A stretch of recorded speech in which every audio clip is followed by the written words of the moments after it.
Hello,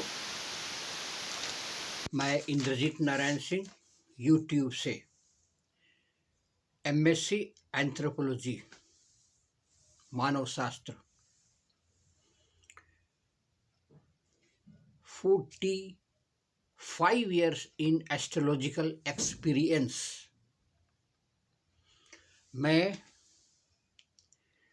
आज उत्तर प्रदेश के लखनऊ में कौन सीएम बनेगा इसका असेसमेंट करने जा रहा हूं। मैं आज हिंदी इंग्लिश दोनों में बताऊंगा आपको। In the world where a person is judged by their choice of profession, it is very important to take the right decision. These days, UP election is very prestigious for BJP, Samajwadi Party and BSP. My prediction is based on Jyotish Yoga, combination of planet and Binsontri Mahadasha. मैं हिंदी और अंग्रेजी दोनों में आपसे बात करना चाहूँगा। अभी मैं 3 कुंडली चुन रहा हूँ। आदित्यनाथ योगी, श्री अखिलेश यादव, सुश्री श्री मायावती। आप तीनों के असेसमेंट से पहले आप जान जाएं, आदित्यनाथ योगी का जन्म 5 जून 1972, अखिलेश यादव का जन्म 1 जुलाई 1973, सुश्री मायावती का जन्म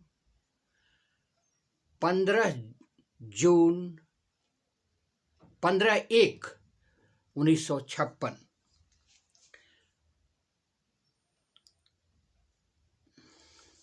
आप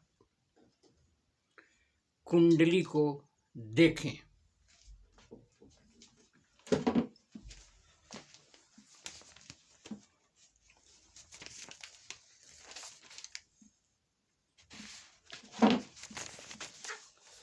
सबसे पहले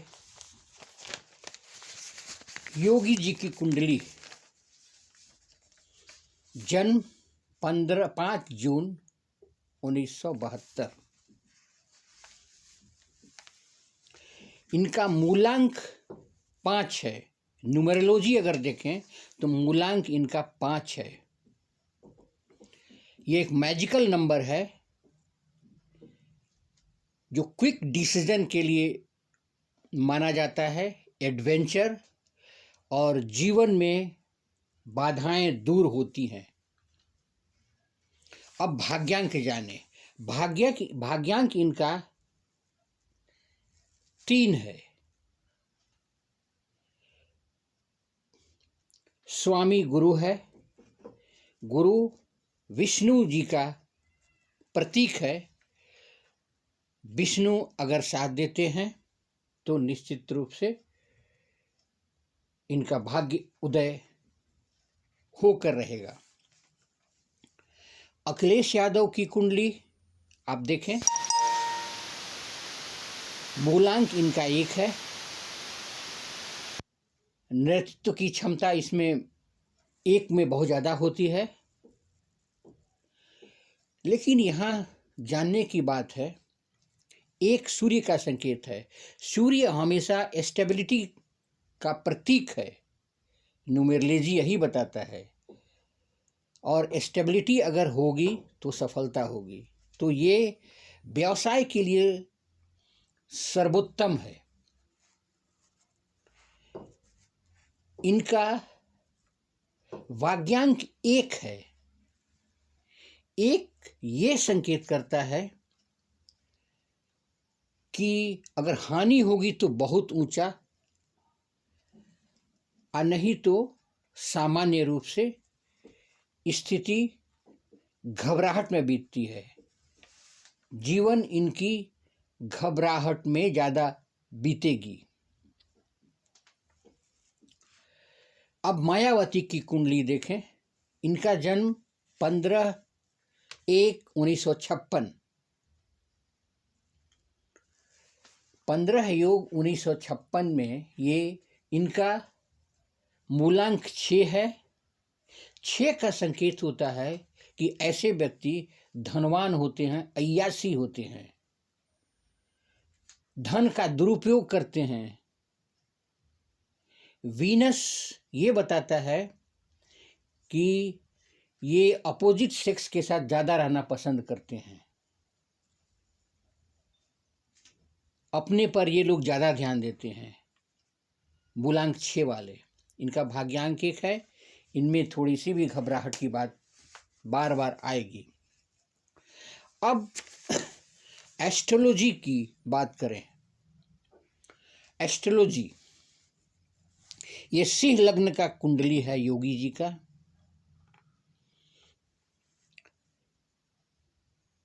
इनका योग बुधादित्य योग है। बुध और सूर्य का एक साथ मिलना, एक जगह रहना। इसमें नेम, फेम और वेल्थ तीनों मिलता है। शनि ये कर्मेश में बैठा हुआ है, बुधादित्य योग के बाद ये कर्मेश में बैठा हुआ है। इसका अर्थ ये हो गया कि शनि कोशिश करता है हानि पहुंचाने का, लेकिन अगर कोई बाहरी व्यक्ति हानि पहुंचाना चाहता है तो शनि सूर्य को हेल्प करता है। सूर्य पिता है और शनि उसका पुत्र है, इसलिए दोनों में दुश्मनी है। लेकिन अगर कोई बाहरी अटैक होता है तो शनि हमेशा साथ देता है सूर्य का। तो ऐसी स्थिति में कर्मेश बुधादित्य योग एक अच्छा योग है।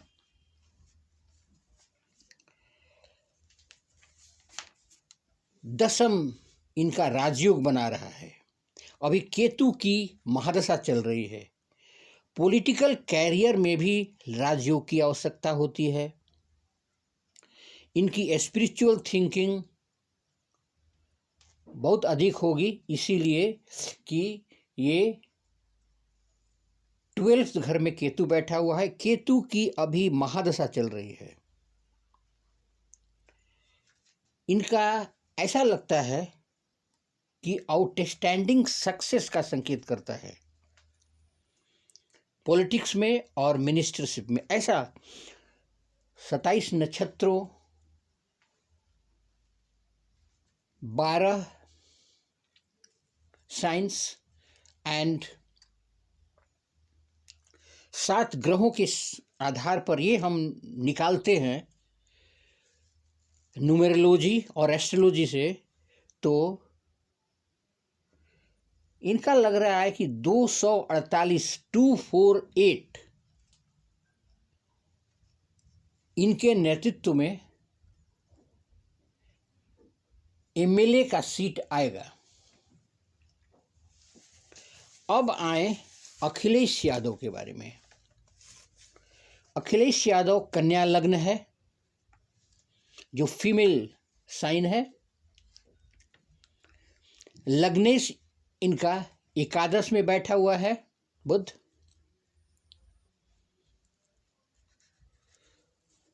अभी केतु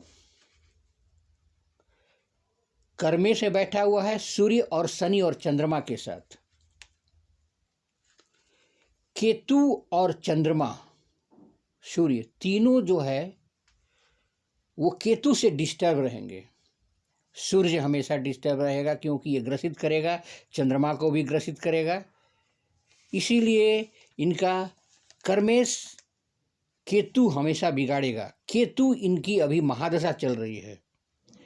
अगर इनकी स्पिरिचुअल थिंकिंग रहती बहुत ज़्यादा तो निश्चित रूप से सफलता की बात हो सकती थी, लेकिन ऐसा लग रहा है कि केतु इनको स्पिरिचुअल थिंकिंग की ओर नहीं ले जाने देगा। इनका टेक्निकल योग बहुत अच्छा है। पॉलिटिक्स इनका अच्छा नहीं होगा। नीच राज योग भंग अभी है इनका। और न्यूमेरोलॉजी और एस्ट्रोलॉजी ये बताता है कि इनका जो एमएलए की सीट 64 से ज़्यादा आना चाहिए, 64 से ज़्यादा आना चाहिए। अब मायावती जी की कुंडली देखिए, सुश्री मायावती। इनका जन्म 15/1/1956 को हुआ है। इनका मूलांक 6 है।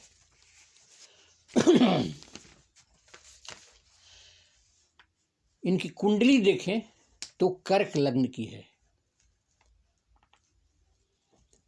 कर्क लग्न। लग्नेश चंद्र चौथे घर में तुला के साथ बैठा हुआ है। यहां बुध आदित्य योग बना रहा है। ये बुध आदित्य योग बनाता है कि इसका मतलब ये हुआ कि इनका धन और ख्याति होगा। धन और ख्याति इनके जीवन में बहुत है, लेकिन चंद्रमा जो है ये बताता है कि ज़्यादा धन इनका दुरुपयोग होगा।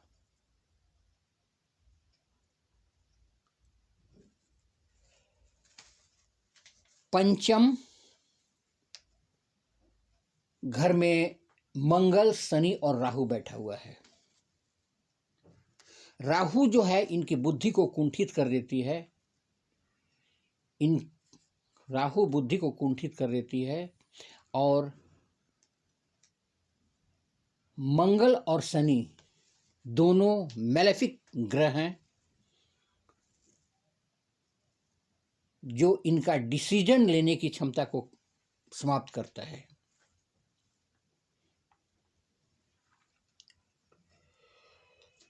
इनका है विपरीत राजभंग योग। विपरीत राजभंग योग। ऐसा उम्मीद करते हैं कि न्यूमेरोलॉजी और एस्ट्रोलॉजी के आधार पर कि इनका एमएलए की सीट 33 से ज़्यादा होना चाहिए। 33 से ज़्यादा होना चाहिए। इस तरह से तीनों कुंडली को हम असेसमेंट करते हैं, देखते हैं। देखने के बाद ये पता चलता है कि अखिलेश की कुंडली योगी जी से कमजोर है और मायावती की कुंडली अखिलेश से कमजोर है। योगी की कुंडली अभी सर्वोत्तम है। और उम्मीद करते हैं कि ऐसा एस्ट्रोलॉजिकल डिफिनेशन के अनुसार, एस्ट्रोलॉजिकल कॉम्बिनेशन के अनुसार योगी को पुनः आना चाहिए चीफ मिनिस्टर के रूप में। आज से मैंने 1.5 साल पहले 20 सितंबर 2020 को यह प्रेडिक्शन मैंने किया था कि अगले इलेक्शन 2022 में, मैंने 1 साल पहले मैंने किया था प्रेडिक्शन कि अगले इलेक्शन में योगी जी को जीतना है। आप YouTube पर योगी जी के कुंडली का असेसमेंट आप देख सकते हैं। वो कुंडली का असेसमेंट हमने अंग्रेजी में किया है, उसे भी आप देख सकते हैं, क्योंकि प्रेडिक्शन मेरा 1 साल पहले का है।